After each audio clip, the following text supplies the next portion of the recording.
Welcome to Open Spaces. From Wyoming Public Radio News, I'm Camila Kadelska.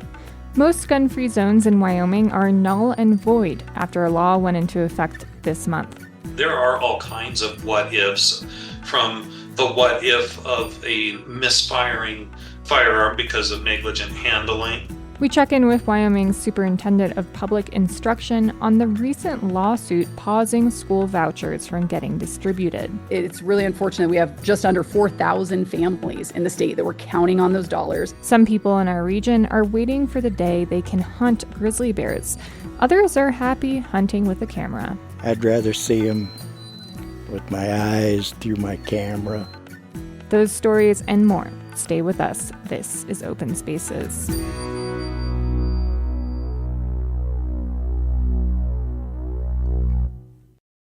Hello, Human Nature listeners. This is Megan Fury, the host of the show, here to tell you that a brand new season is coming your way May 21st. This season, you'll hear the story of a woman who overcame incredible hardships by turning to her constant companion, the river. Also, the story about how a random act of kindness saved an animal sanctuary in need. And Fitz Cahal, host of the Dirtbag Diaries podcast, joins me to discuss his new book. Find Human Nature on Apple Podcasts, Spotify, or wherever you get your podcasts.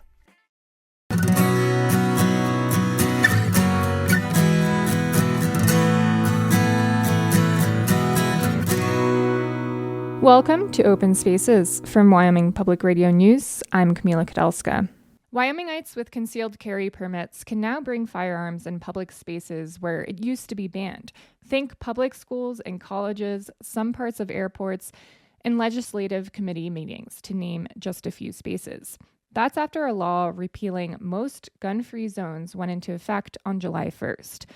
States that went in a similar direction saw more gun-related injuries, according to a new data analysis.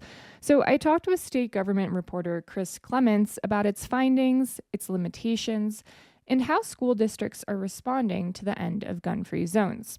Thanks for being here, Chris. Of course, Camila. All right, so what are the supporters of this law saying about why it was needed? I asked Wheatland Representative Jeremy Haroldson that. He's a member of the Wyoming Freedom Caucus and a top Republican in the House. He basically said that more guns will make sensitive areas like K-12 schools safer from violence. And I look forward to just seeing what that means for the safety of our students, the safety of our employees and workers in our government buildings. We should mention that academic research shows more guns often lead to more crime, not less. And there was some pushback on the law when it was moving through the legislature, right? Yeah, when it got to Governor Mark Gordon's desk for his signature, protesters held a die-in at the state capitol to try and convince him to veto it. One protester, a student at the University of Wyoming named Aiden McGuire, told me he lost his dad to gun violence. Increasingly, the norm in the United States and in Wyoming with this legislation is that everyone has some personal interaction with gun violence and knows that fear of that experience. And continuing to expand the places in which someone can have a gun isn't going to stop that. But the governor ended up letting the bill become law without his signature, and it went into effect this month. Okay, and we mentioned an analysis at the top, so could you tell us about that? Totally. The analysis was written by the Gun Violence Data Hub, which is part of a nonpartisan newsroom called The Trace. They write about gun violence in the U.S. The Data Hub compiled a snapshot of gun-related incidents in Georgia, Omaha, Nebraska, and Ohio before and after their similar laws were passed. So bottom line me here, Chris. Well, using data from the Gun Violence Archive, or the GVA, the Data Hub found that gun-related injuries, deaths, and incidents in those three jurisdictions rose after their laws were passed. The GVA is a nonprofit that catalogs incidents of gun violence using police reports, social media posts, and news stories. It's important to note, though, that there's a chance the data used in the analysis is an undercount of how many gun-related incidents actually happened. That's because not everything gets reported to the police or has a news story written about it. Okay, so the GVA collects public gun-related incidents all over the country. And are there any other limitations in the analysis? I spoke with Kenneth Alexander Adams about that. He's a fellow at UW's Firearms Research Center, which is partially funded by the firearms industry and the State Department of Health. Before he came to the center, Adams was a consultant at the Heritage Foundation, a conservative think tank.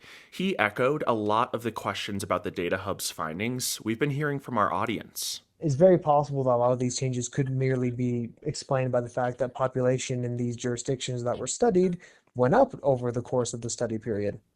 He also asked whether some of the incidents in the analysis were what he calls justifiable homicides. Even if there were an increase in firearms incidents, it may merely be reflecting changes in defensive gun use, which does lead to a somewhat different conclusion as to the potential social benefits and costs of these laws. So I asked George Levines, an editor at The Trace, to take another look at the numbers with those 2 points in mind: population changes and defensive gun use. Levines and another reporter who worked on the analysis found that for Ohio, the state population fluctuated by about 1% during the time period before and after their law passed, with no recorded incidents of defensive gun use.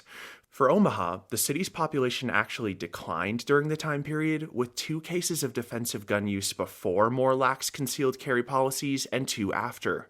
For Georgia, its population went up by about 2.5%, with no incidents of defensive gun use before or after their law went into effect. Interesting. Were there any other concerns? Yeah. Adams said the analysis doesn't show these states' new laws caused the increase in gun-related injuries, and Levines agreed with that. It was just a comparison of incidents before and after these gun laws were passed. The analysis didn't set out to be a scientific study that uses control groups to figure out that question of cause. That was never on the table. Levines summed it up. It's important in these situations to not let perfect be the enemy of good. It's a years-long project to come up with any definitive causal conclusions in these situations. That being said, a before and after snapshot is a useful tool. So the goal of the analysis was not to establish a direct link between the laws and the increases, but to take a snapshot of other places that experienced similar laws. It's useful, Levine said, because it could be used for a more in-depth reporting investigation, or to form the basis of a study that does use statistical modeling to determine what might have caused the increases. Okay, and what can Wyomingites take away from the story? One thing to note is that the increase in the number of gun-related injuries occurred across all 3 states, and Levines told me that given how limited the data were in the analysis, it might not even be possible to use more rigorous modeling methods to get at causation. You could even make the argument that it's a little journalistically and intellectually dishonest to ignore some facts when you have them, even if they're not like the most pristine and clean facts available. The truth is often a very muddy business, even though we'd like it to be black and white. Why is the data so limited? So, for years, gun rights activists have lobbied state governments and the feds to keep gun records from being digitized and therefore readily available to the public. That includes records at the U.S. Bureau of Alcohol, Tobacco, and Firearms, which is the only federal agency that monitors firearms in the U.S. The Trace's Gun Violence Data Hub exists to try and fix that. The Data Hub gets funding from the Candida Fund, which lists gun violence prevention as one of its objectives, and the MacArthur Foundation, which funds research into gun violence. Good to know. So let's turn to something more tangible. How are these previously gun-free zones like public school districts, universities, and colleges implementing this law? I understand that there's some leeway that these facilities have to figure out how they want to enforce it, right? So they don't have to provide any extra guidelines or requirements for staff and faculty who want to concealed carry guns on campus or at school board meetings, but they can if they want. They can set specific training requirements for those carrying guns in schools. Plus, they get to choose whether or not they require guns to be put in lock boxes or biometric boxes during meetings. And I know you spoke with Brian Farmer of the Wyoming School Boards Association about how the law is affecting schools. What did you learn from him? A lot, Camila. One highlight is that some school districts' property and casualty insurance rates have gone up now that the repeal on gun-free zones is in effect. That happened to Teton County School District Number 1 and Laramie County School District Number 1, according to Farmer. There are some commercial insurers in the state who have taken the position that the authorized carry of firearms introduces new risk, and that new risk merits an increase in the premium because the insurer is uncertain of what liability might look like for them.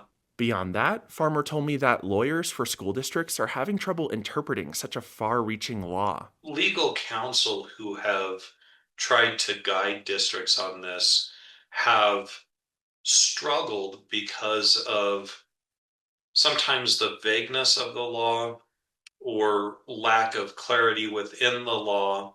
For example, can school district officials ask for proof of people's concealed carry permits? Is it a bad idea for them to have metal detectors now, given guns will set them off? Then there's concerns about safety. What happens if an angry parent brings a concealed weapon to a parent-teacher conference and the situation escalates? There are all kinds of what ifs, from the what if of a misfiring firearm because of negligent handling. What if a person intent on doing harm poses as if they have a permit. And for the record, Farmers Association, the WSBA, has a stance on this subject. They think the issue of gun-free zones should be a locally determined decision. That's right. Well, you'll be continuing to report on this law's impacts. Thanks for being here with me today, Chris. Thanks, Camila.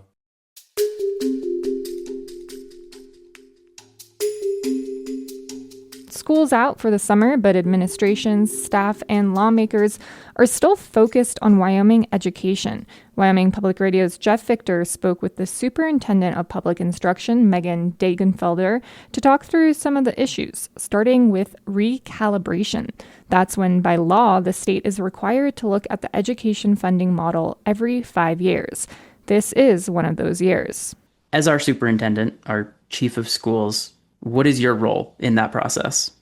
Well, we help to facilitate the recalibration process in partnership with the legislature. They, of course, hire a third party that provides that process, but really making sure that we can be a resource to them, provide the necessary data. That's really the most important role for the Wyoming Department of Education. The consultants and lawmakers who are crafting that plan do have some new direction from a very high-profile recent lawsuit. The court in that case directed the legislature to invest more in teacher salaries, mental health resources, but lawmakers also still have a lot of other decisions to make. With all of that in mind, what are you hoping to see from recalibration? Well, you're right. We find ourselves in a very interesting times with the appeal still ongoing in that litigation, but also having recalibration take place at the same time. And that's because our state constitution requires that we have an adequate and equitable education. I'm hoping that we can really take a look at, in the future, how we analyze the actual basket of goods that we are costing out. What changes could be made there if we want changes, in fact, to our education funding. I think that in this recalibration process, it will be good for the committee to look at things like mental health, to look at things like nutrition. And I've always, as someone that came from the private sector, I've always thought, can we make Wyoming the state that pays our teachers the greatest salary in the country, but we also have the highest expectations in the country? So how do we look at things like incentive pay that other states have grappled with? What does continuing contract look like? Because when I talk to our outstanding teachers across the state, they don't shy away from things like incentive pay, from doing away with continuing contract if they know that compensation is going to be appropriate for the work that they're putting in. Let's talk about the families who opt out of public education. And let's start with the educational savings accounts, better known to most people as school vouchers. These are part of a new program that provides public money for families to use on private school tuition or charter or homeschooling costs. The first payments, up to $7,000 per child, were supposed to go out earlier this month, but the Wyoming Education Association is challenging the program with another lawsuit. They claim the $50 million backing that program would be better spent on public education. What do you think of that argument? So I think it's really unfortunate. My job, I view, is to provide great education options for every single child in Wyoming, because the key to a robust state and a robust nation is education. We knew that there was a strong likelihood that this would be challenged in court. But what's the most unfortunate is the suit was filed less than 2 weeks before our first payment, with the ask for the judge to make a decision just 2 business days before our first payment. And so, it's really unfortunate. We have just under 4,000 families in the state that were counting on those dollars, and providers all across the state that made hiring decisions, planning decisions for the upcoming school year based on that. Do you know how many of those 4,000 families were already in private school or homeschooling or out of public education? Because I think those families are maybe in different boats at this moment. I've heard from families in both situations. I don't have the exact numbers in front of me, but there have been both. And then another piece of this, of course, is the pre-K program. So pre-K was included in the bill for low-income families. And one example that's really heartbreaking is a mother who took a job with the assurance that she would be able to receive this voucher to send her child to pre-K. And she finds herself asking us at the State Department whether or not she should now quit her job. I want to ask you about the flip side to all of this. The Education Association, with its lawsuit, is pushing back on what they see as the negative consequences of this program. For one, they argue that you, as the superintendent, won't be able to have the same kind of oversight that you have with the public school system, because even though these schools are getting public money, the state can't tell them what to teach or what not to teach. One example raised in the lawsuit is that a religious school could be teaching creationism instead of evolution. Should public dollars be supporting that? Well, I think an important distinction is with a fraction of accountability is also a fraction of dollars. So getting $7,000 a year is less than half of what a student would otherwise receive to be in public education. And so that often gets left out of the conversation, that there's minimal dollars and thus minimal accountability. I also like to remind folks that this isn't just $7,000 that comes to a family in the mail. There is a marketplace in which we have approved providers that are vetted through our professionals at the State Department for their appropriateness. And so there is some level of accountability. Students also have to take a national norm assessment as well as part of the bill. The lawsuit also raises concerns about discrimination. The same religious school could also deny admission to transgender kids, for example. We're concerned about families being able to have school choice, but what would you say to the parents of a trans child who don't want their tax money winding up at a school that would deny that child? I did see that that's part of the lawsuit, but what I don't see is that there's any particular example where that has occurred. And so I think in all of this, where I'm struggling to understand where an injunction is appropriate is the harm. There's been no harm that has been shown. The lawsuit itself suggests there are maybe schools in Wyoming that would do this, deny transgender kids, but I'm not able to verify that claim. But let's restate the question. Should a private school receiving public money through this program be able to turn away a transgender child because of their identity? Again, I've seen no example of this occurring at all. And so until I see harm, I think that this just is creating, unfortunately, a political spin on this and trying to take down the program based on events that have not occurred. The lawsuit argues many of the same points about children with disabilities. Private schools don't have to accommodate children with disabilities in the same way that public schools do. Should public money go to schools like that? Once again, these claims, I have not seen any instance of that. Again, this is the parent's choice whether or not to take their child to use funds towards these particular providers. The program is about making sure that every single child in the state of Wyoming receives a robust education that best fits their needs. We might get a ruling from the court this month. What do you hope to see? So I certainly hope that an injunction is not granted. Again, I have failed to see where harm exists for students in the public system. I hope that we can begin disbursement of monies to those families that are counting on it for this upcoming school year. I think that the most important thing is that we have kids being educated come fall of 2025. Superintendent Dagenfelder, thank you for chatting with me today. Thank you.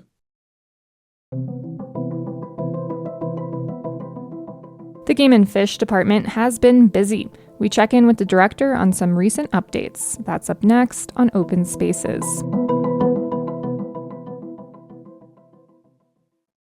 Wyoming Public Media is providing Wyoming and Western wildfire updates on air and now online. Go to wyomingpublicmedia.org and click on Wyoming Wildfire Info. You'll find links to the latest updates on fires around the region, along with information on current air quality conditions, fire restrictions, information on protecting your property, and more. Find it all in one place at wyomingpublicmedia.org. Welcome back to Open Spaces. I'm Camila Kadelska. There are a lot of changes in the pipeline for hunting and fishing rules. Several proposed changes are out for public comment, from who qualifies for landowner hunting licenses to setting up a commercial fishing guide system to otters. With the Game and Fish Commission set to meet next week, I asked the Game and Fish's director, Angie Bruce, to talk us through what's been proposed. We started with landowner licenses, which are special hunting licenses made available to certain landowners. That's to give them a jump on the general public who win licenses through a lottery. Many non-landowners see these licenses as a big advantage to landowners. They've been working on this issue since 2023. They've talked about it at 7 commission meetings, which are public, and just haven't got much of a response. And they really wanted to hear from landowners. And they decided that if they put out some proposed changes, then they will get feedback. And they were right. We got so much feedback. Currently, to give you perspective, landowners get just under 4,000 landowner license a year. It's about 3% of the total available. So not many in the big scheme of things, but yet a lot of landowners may be affected by any proposed changes. So the commission will visit the subject July 15th. At the Casper Commission meeting, which is public. In fact, they've actually dedicated the entire day to the discussion, which rarely happens. So they are really serious about allowing time to have a good conversation with the public if these changes should go forward or not. And what are those proposed changes? Currently, if you have 160 acres of continuous acres in the state, you qualify for a landowner license. The proposal they put out there is to change that to 640 acres. And if you have ranch land, if you had cultivated crop, such as row crop, irrigated fields, it would still remain at 160. The second change that they have proposed is you must have at least 20% ownership in the property to be qualified for the landowner license. Absolutely. Got it. And then currently, there is a wildlife component to qualifying. We talk about it as 2,000 animal use days. It's a formula we look at to see how many big game species or turkey are using the area over the year and come up with a use day estimate. Part of the proposed change is to take 2,000 and go to 3,000. You said we got a good amount of comments from the public. What's been kind of the wide range? Is it positive? Is it negative? And if you can summarize that. There's been an overwhelming amount of landowners expressing their opposition to the proposed changes. Those landowners over the years have highly valued getting those tags. And so this would take, with these recommendations, about a third of those landowners or more, it's hard to predict, would no longer qualify for getting the landowner tags. Therefore, they would have to apply like the general sports person in the raffle and put their chances out there to get the tags. In response to these public comments, the Game and Fish Department axed the proposals Bruce just mentioned. It still includes expanding the definition of immediate family to step family members, and the commission will still spend July 15th considering what to do with landowner licenses. So moving on, in addition, there's a couple of new laws that the department has to implement. Let's start with the Game and Fish regulating commercially guided fishing boats for the first time. Where are we in that process? Wyoming does not have a registration or regulation process for fishing outfitters and guides. A lot of our neighboring states do. And legislators, as well as the general public, decided it was time for us to get ahead of this before it becomes even more of a problem in the state. And how is it a problem now?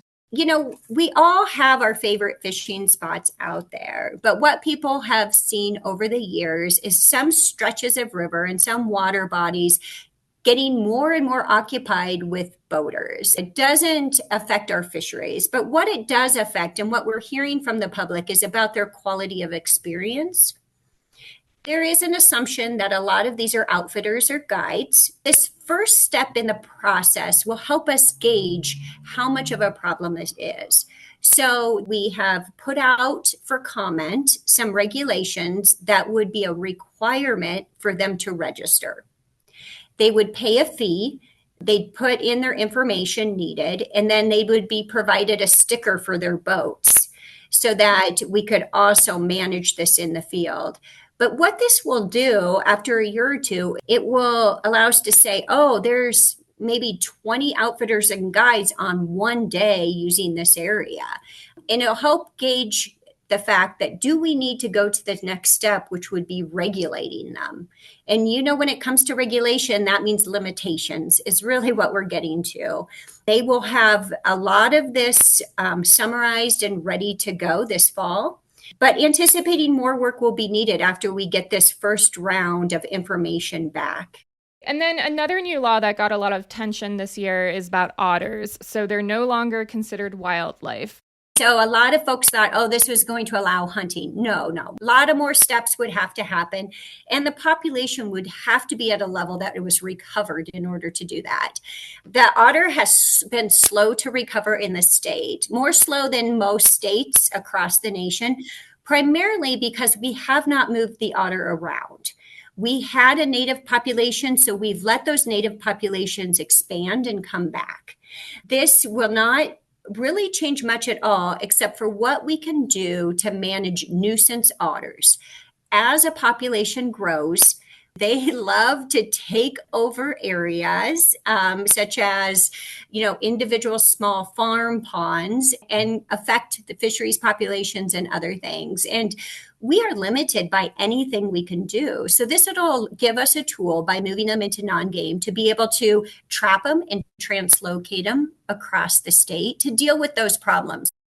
And lastly, I just want to touch upon the Wyoming State Wildlife Action Plan, also known as SWAP. So the state is starting a revision. It's required every 10 years.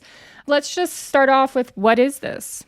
Yeah, so the State Wildlife Action Plan was a requirement that the Fish and Wildlife Service put into place in order to receive some additional funding from the federal government for species that are beyond game species. That funding every year is just under $900,000.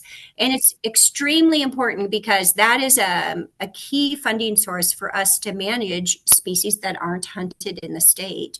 How we are set up in Game and Fish in Wyoming is 100% of our funds come from hunters and anglers. And so the hunters of the state are paying for wildlife management. And this gives us this extra source to focus on species with the goal of, we call it species of concern or species of greatest conservation need. And the idea is to keep them off the endangered species list. We went through a public survey to ask folks about changes that they would like to see in the state plan. We're currently drafting that plan and plan to have it out for public comment in the spring. Speaking of wildlife, Yellowstone National Park is in the midst of a record-breaking summer for tourism, and many of those visitors are on the hunt for grizzly bears. As Wyoming Public Radio's Hannah Merzbach reports, the hunters are armed with cameras. It's 7:13 in the morning, and I'm driving through fog so dense I can barely see the cars in front of me. There are bison in the meadows, but I don't stop. I'm meeting up with some bear spotters in the park.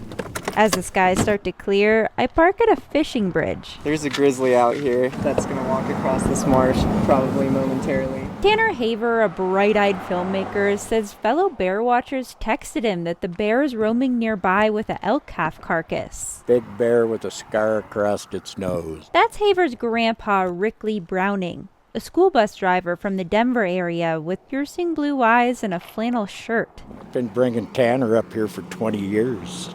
And I actually saw my first bear at 5, and since then it was like all over. About 4 million people come to Yellowstone each year. Every summer, this duo stays in Cook City, Montana. It makes the over an hour drive here almost every morning, so Haver can film the bears. There's no place like Yellowstone.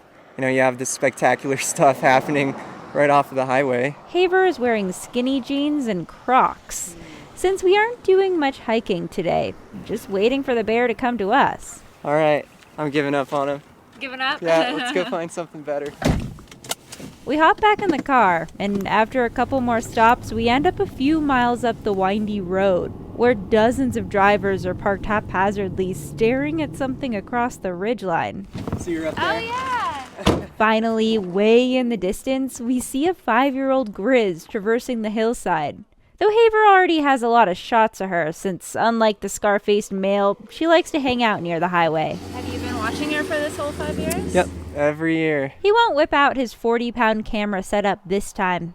Still, he says seeing bears like this never gets old. It runs in his blood. His family has been around them for decades in one way or another. My uncle ran an outfitters up here. I'd come up and play dude boy for the summer. I've been on 3 grizzly bear hunts. Leaning against the tailgate of his truck, swiping through old digitized slides, Browning says this was right before grizzlies were listed on the endangered species list in 1975, when hunting was still allowed. And my uncle leased ground from Yellowstone, and they took the rogue bears that had given them trouble the whole year long in the park and dropped them off on the property. And that's the bears that you took the hunters up to hunt. Now, when bears have conflicts with people, they're relocated or euthanized. Yeah, it was a whole different time back then. For years, debate has raged over whether or not grizzlies have recovered enough to be taken off the endangered species list, which would mean states could start hunting seasons. Wyoming, Idaho, and Montana have argued that grizzlies have rebounded, with 1,000 of them in this area. But in the last days of the Biden administration, it announced it would keep the bears on the list, so no hunting. I'm not against bear hunts in this ecosystem if it's done properly and if the management practices aren't completely out of line with science. I agree, but I don't want to see it. I'd rather see them with my eyes through my camera. On this now blue sky day, we drive back to the fishing bridge on our hunt for that scar-faced bear. So I take it he just boogied across this? A handful of photographers gather. They tell us we just missed the bear. It had walked under the bridge. No! Owie! Should have waited. That one hurts me. But about a week later, Haver happened to come upon that same scar-faced grizzly and finally got his shot. For Wyoming Public Radio, I'm Hannah Mersbach in Yellowstone National Park. This story is part of a series following people who get up close to grizzly bears as the debate rages on about whether they should remain protected by the Endangered Species Act. Wildfires are starting to spark around the state. Up next on Open Spaces, we check in on how a neighboring state is preparing. This time on the Modern West, we trek out into the National Elk Refuge and hear all about the debate over whether to wean elk off winter feeding before chronic wasting disease strikes. You know, it's like an alcoholic. Oh, I won't drink as much and I'll be okay. Yeah, it doesn't really work like that. Wasting Away. It's part 6 of The Gray in Between. Find it under podcasts at wyomingpublicmedia.org or wherever you get your podcasts.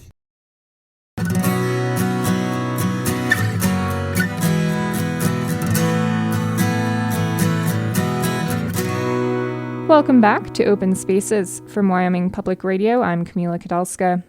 Each year, hundreds of wildfires strike in western states.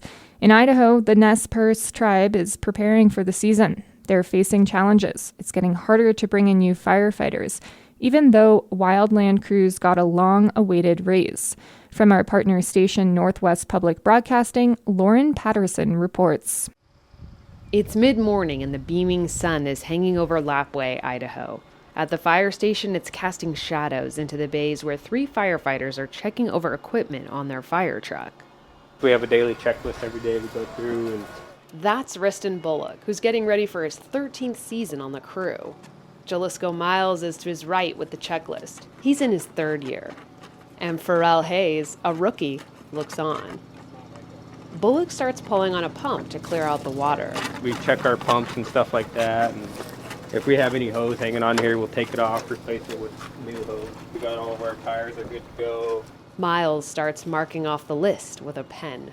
After last year, we had a really big fire, and it changed my perspective a lot on it. He says it made him realize how important the job is when lives are on the line. The experience focused him. Getting there, making sure everything's okay, and getting to the call and keeping them small.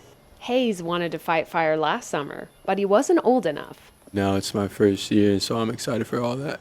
He's joined a crew of 8 firefighters who will spend the next 5 months on the front lines of local fire response. They've been getting around 2 calls a week, sometimes 3. Bullock says he does this job because he's dedicated to protecting the land and his community. Now that I've been in fire for so long, it's kind of more being the first one to respond, put the fires out. A big challenge here in Idaho and across the nation is that there aren't enough people to help. We're losing firefighters. The numbers are going down. People can still volunteer, but We need people at the shop ready to go when those fires start. across from the shop in the air-conditioned office, Jeff Handel, the fire management officer, is on the phone trying to schedule repairs for fire trucks. Okay, what I need is I got a couple rigs that need radios put in them. He's also worried the younger generation doesn't seem too interested in firefighting. It's pretty tough in today's world when you can get a job and work from home and do okay financially. Why would you want to go out and do the firefighting thing, which is very hard work? After pushing for years, federal wildland firefighters got a permanent pay increase through a spending package passed by Congress in March. Now, the minimum is $15 across the board, and in most places it's more like $17 or $18 an hour. Back at the shop, firefighters are organizing equipment like ropes and hatchets. There could be changes coming to how the Nez Perce Tribal Fire Crew works with other agencies in the region. The Trump administration is trying to merge all federal firefighting into a single agency. That could mean shifting thousands of jobs around just as fire season is ramping up. Bullock says he's not sure how that would work. I see it kind of being crazy because there's already one, it's called the Interagency Dispatch Office. That office is based in northern Idaho. And Bullock says agencies like the Idaho Department of Lands and the U.S. Forest Service already work together and with the tribe.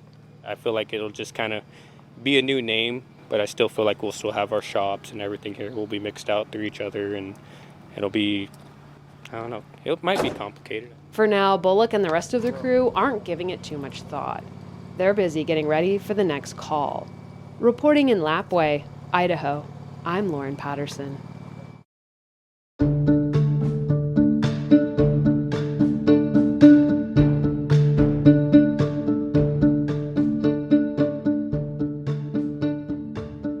We just heard the Trump administration plans to merge all federal firefighters into a new standalone agency. Currently, each unit of federal public land manages fires within its own boundaries, with a lot of coordination and resource sharing with states and nearby local fire departments.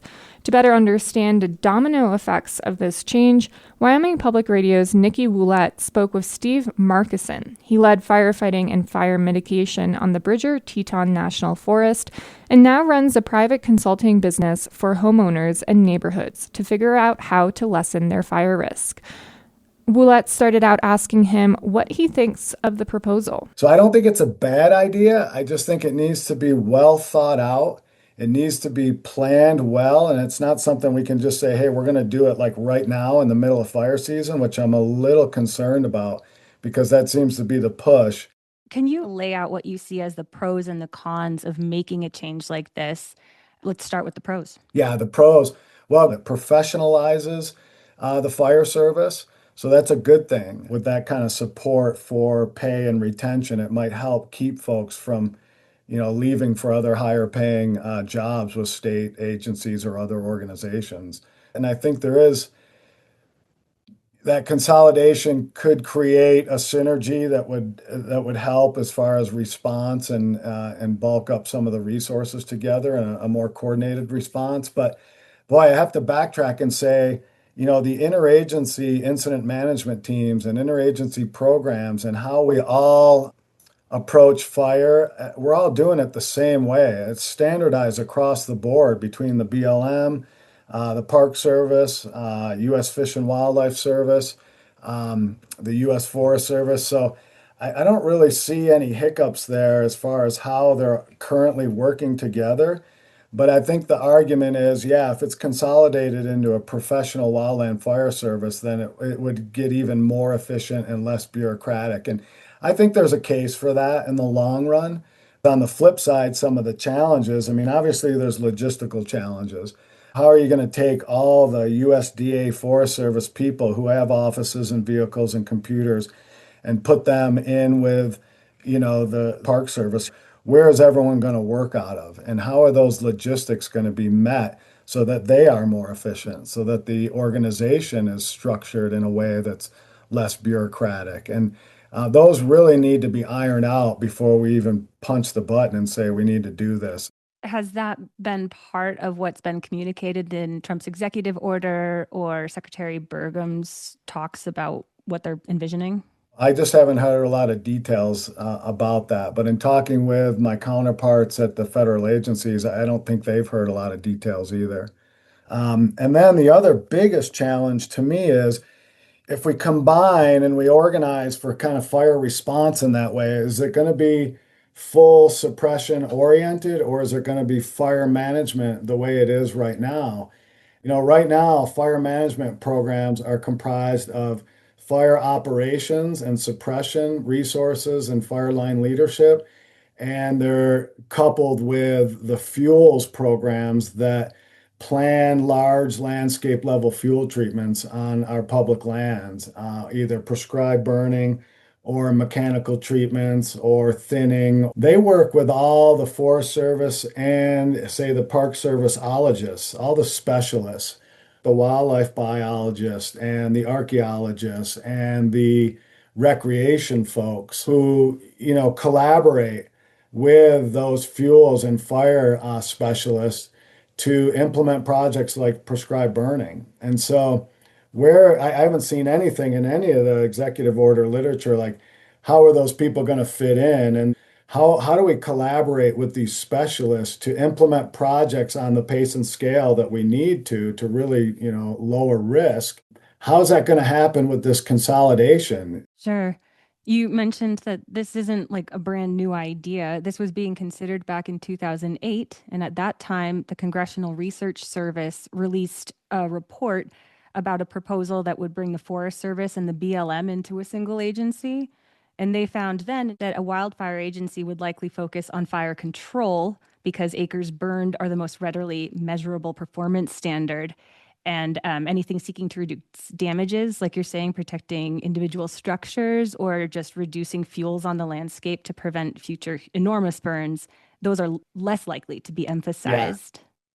Yeah. I teach community wildfire mitigation practices all over the country with coalitions and collaboratives. And one of our premises is that we're not going to one more engine, one more helicopter, one more air tanker out of this problem.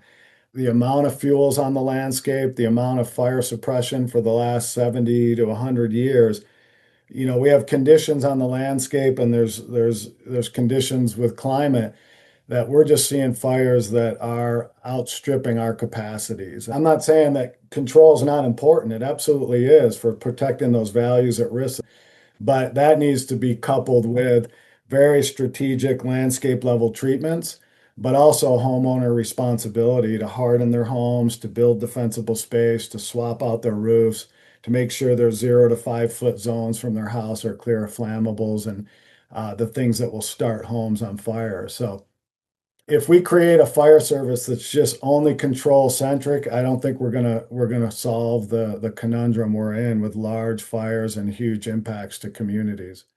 If/when this change goes through, how do you see it kind of playing out in Wyoming, where so much of the land is managed by feds? The way I see it, if I was still sitting in there as a fire management officer, there's a lot of logistics to work out as far as reclassifying people into their new positions, working under a new agency, transferring all your health, retirement benefits and coverage into the new agency. That's not a big deal because, I mean, people go back and forth from different agencies. And then, like I said at the beginning, organizing the resources, the engines, the actual trucks, the actual equipment, where you're going to store everything, who's going to work where. There's not enough space in Teton County for all agencies to work under one roof. There's a lot being done, but everyone's working either under DOI or USDA facilities, and the facilities and the vehicle part needs to be planned out strategically. The Trump administration is saying we need to avoid catastrophic flames like what happened in LA. We need to have faster response times. How do we do that? We push for wildland urban interface building codes in every community, which isn't going to be very favorable. We have one in Teton County, and we're building fire resilient homes with Class A roofing and the right vent screening and the right landscaping.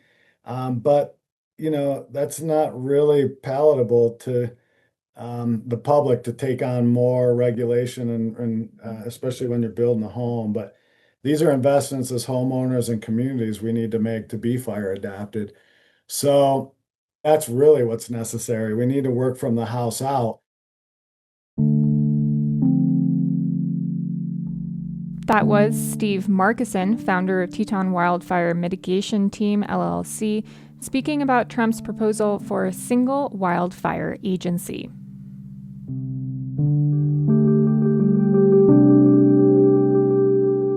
The clock is ticking for negotiations about how to share water from the Colorado River.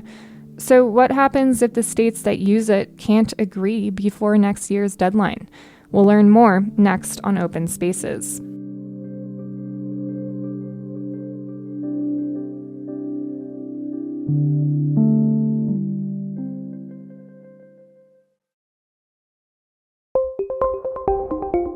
It can be hard to keep track of the news, but Wyoming Public Radio just made it a little easier. Now you can follow us on Apple News to get the latest stories from Wyoming right in the palm of your hand. Plus, you can get an audio roundup of daily local news in under 10 minutes with our new podcast. Check out Wyoming Debrief, a morning habit that pairs perfectly with your cup of coffee. Welcome back to Open Spaces. The clock is ticking for a new deal to manage the Colorado River. The current rules for sharing the river's water expire in 2026. There are rumblings of progress towards a new deal, but there's a long way to go before the 7 states that use the Colorado River have a real agreement. So what happens if that deadline arrives and the states haven't inked a new plan? For the Mountain West News Bureau, Alex Hager has more. There are a lot of words that come to mind when you try to answer that question. Unprecedented, messy, troubling, because even the most qualified people in the room don't know exactly what would come next. Brenda Berman is the former commissioner of the Bureau of Reclamation, the federal agency that works on the Colorado River. I think people are looking for a concise answer here, but there isn't a concise answer. Berman says there isn't an exact roadmap for what might happen next, but she and others can give us some clues. So let's say it hits October 1st, 2026. The rules for sharing water written in the past couple decades are out the window. So we fall back to the rules that were in place before them, rules from the 1970s. That's a nightmare scenario. And I don't think that the states or the federal government would allow that to happen. That's Ann Castle, who used to work for the feds on water policy. Those rules, she says, were designed for a river with much more water in it. They would quickly drain our biggest reservoirs. They're really woefully insufficient to operate the system in the hydrological environment we're in today. So Interior has to do something. If the states are stuck, the Secretary of the Interior, currently Doug Burgum, steps into the role of water master. That gives him some power to make big decisions about who gets how much. Scott Cameron, currently the top federal Colorado River policymaker, says his boss is not afraid to use it. Secretary Burgum is prepared to exercise his responsibility as water master. He's not looking forward to that, but in the absence of a 7-state agreement, he will do it. So then it would come down to how the federal government wields that power. Option 1, Burgum takes the path of least resistance and sticks with those rules from the 1970s. They would send a lot of water from the top half of the river to the bottom. So those upstream states, Colorado, Utah, Wyoming, and New Mexico, they'd probably take him to court. Again, Ann Castle. No one could possibly come up with a set of rules that pleases everyone. And they'll do what they think they have the authority to do, but we all know that lawyers may disagree. Then how about option 2? Well, there's a catch when it comes to Interior's legal power. Almost all of it is in those downstream states. So if the feds really wanted to do something bold and cut back on water use, that plan would disproportionately hit Arizona, California, and Nevada. And, you guessed it, those states would probably sue. Mike Connor is another former federal water official. In either situation, somebody's going to object and say, you're not acting consistent with the law, and sue the secretary to say you made a bad decision. One other option, Interior could ask for an extension. It would take an act of Congress, but could give the states an extra year or two to find consensus about who will use less water.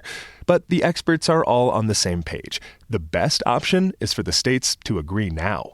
To do that, they'll have to make uncomfortable compromises. Former Reclamation Commissioner Brenda Berman has these words of advice for those negotiators. It's our job to live up to this legacy. It's our job to make sure that we are setting the path for the next 20 or 30 years of stability.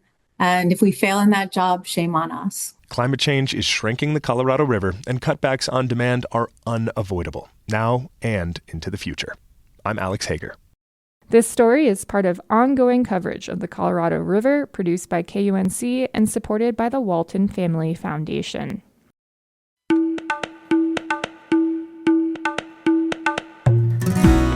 Thank you for listening to Open Spaces. The entire show and all the stories you heard here can be found on our website at wyomingpublicmedia.org. You can also find that anywhere you get your podcast, and we post all our stories on the station's social media platforms. Thanks to Melody Edwards, this episode's audio producer, Cody Hume, our digital producer, and social media manager for today's show. Open Spaces is a production of Wyoming Public Radio News.